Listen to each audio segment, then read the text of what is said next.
السلام عليكم ورحمة الله وبركاته. ازيكم يا حبايبي؟ عاملين ايه؟ يا رب تكونوا في احسن صحة واحسن حال. النهاردة الفيديو بتاعنا عن تنظيف غسالة الاطباق، تنظيف الداخلي لغسالة الاطباق. هنبتدي نغسل ايه وننظف ايه، وهنعمل دورة تنظيف داخلية ازاي. هنشغل بس الغسالة بمسحوق وخلاص، ولا هنعمل ايه؟ هنشوف كل ده معانا. مبدئيا انا شلت المصفى بتاعة الغسالة اهي، وكمان الفلتر الداخلي اهو شلته. دول هنضفهم على الحوض لوحدهم الاول بفرشه، واغسلهم عادي بميه سخنه بصابون بخل، وهنشوف هنكمل ازاي مع بعض. هنا يا بنات انا معايا ميه سخنه، ومعايا اي مسحوق بقى بتاع اطباق، ومعايا كمان خل.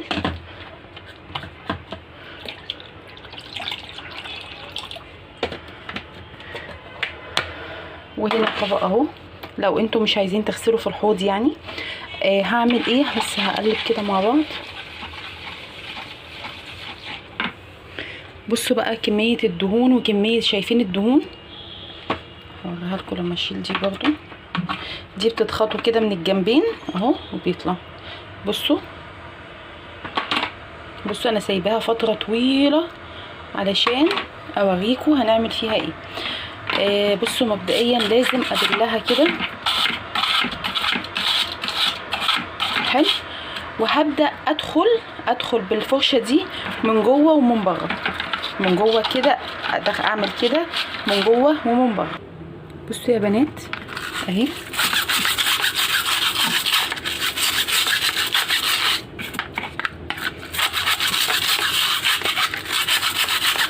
ما ينفعش من بره بس او من جوه بس. بصوا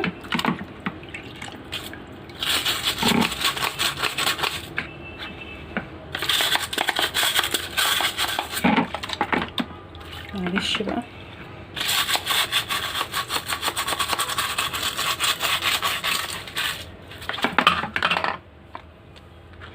بصوا يا بنات اهي،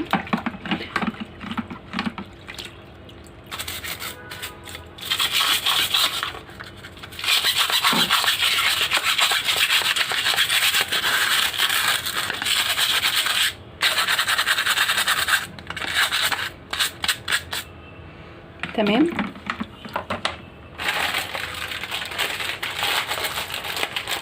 انا جايبه ليا واحده كده جديده اهي عشان اعمل بيها برضو.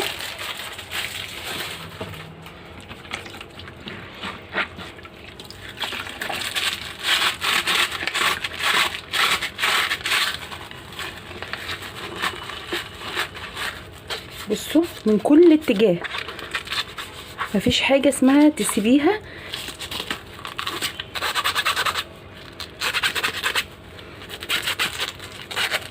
يعني احنا عملنا الاول بالفرشه،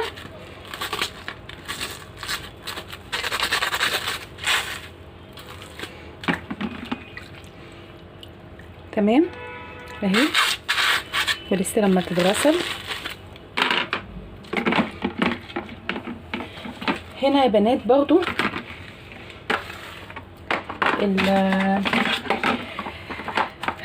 اللي هي المصفى. بصوا يا بنات، قبل كده ظهر عندي نقطة صدى بسيطة، مش عارفة يعني. الراجل اللي هو بتاع البيتك جالي، اتصلت بيه الفني، فقال لي هاتي سلكة. المهم انا قلت له لا انا مش هعمل حاجة، تعالى انت. وبصراحة جه محترم يعني، محترمين وبيجوا. فعملها بالسلكة الخشنة بتاعة المواعين مش الناعمة،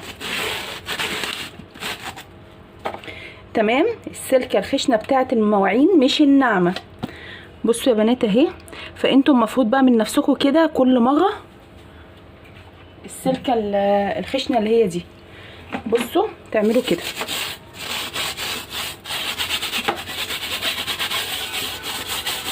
انا كان عندي ظاهر فين؟ هنا في الحتت دي كده، تمام.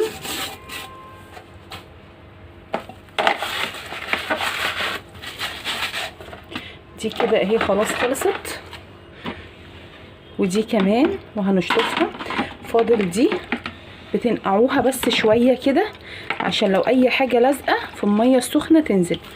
وفي ناس بقى بيحبوا يغلوها على النار. انا مش شايفه بصراحه داعي، بدل انت هتعملي كل ده فما فيش داعي يعني. بيغلوها بميه بخل على النار. بصوا بقى نزل فيها حاجات ازاي. دلوقتي هنشطفها بميه واوريكم بعد ما اتشطفت هيبقى شكلها ايه.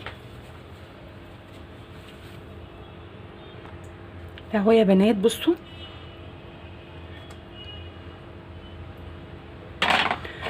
اهو. هسيبها بقى تصفي ميتها كده واشوف الغساله من جوه هنعمل فيها ايه. بصوا هنا يا بنات كل ده انا هرشه بميه بخل مش بصابون خالص، وهمسحه عادي لان انا كده كده هعمل دوره، والدوره هتبقى فيها ميه سخنه وبرده خل، بس لمجرد ان انا اشيل اي حاجه ممكن تكون لازقه كانت في طبق ونزلت في قاع الغساله يعني. تمام انا كده اهو خلاص اهو. بصوا كان في هنا قشر بذر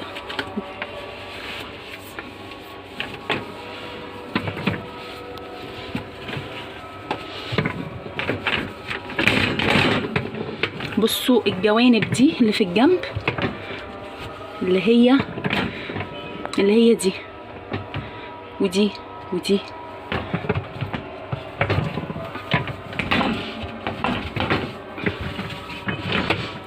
تمام.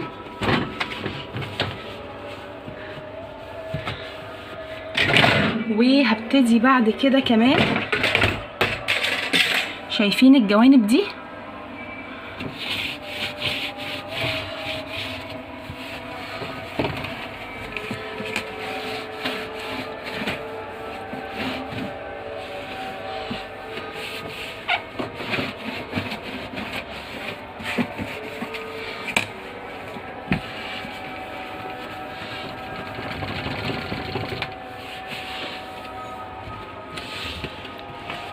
كل ده هيتمسح بميه بخل. هحط بقى الفلاتر وهشوف هنعمل ايه بعد كده. الفلتر يا بنات اهو بيتركب كده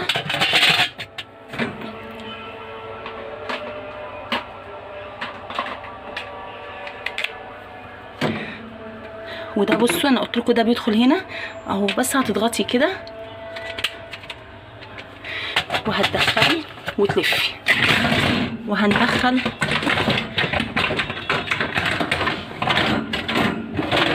ده كله. هجيب هنا بقى بوله، البوله هحطها هنا وهملاها خل. تمام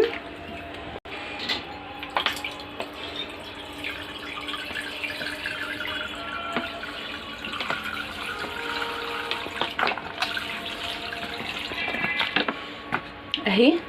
وهقفل الغساله عادي خالص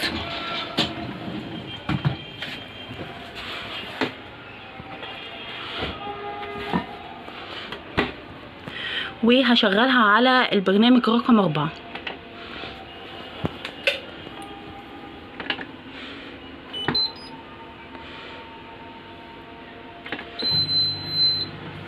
وهسيبها وهنشوف الغسالة بعد كده. خلاص هنا خلاص يا بنات هي خلصت اهي. هوقف بقى الغسالة.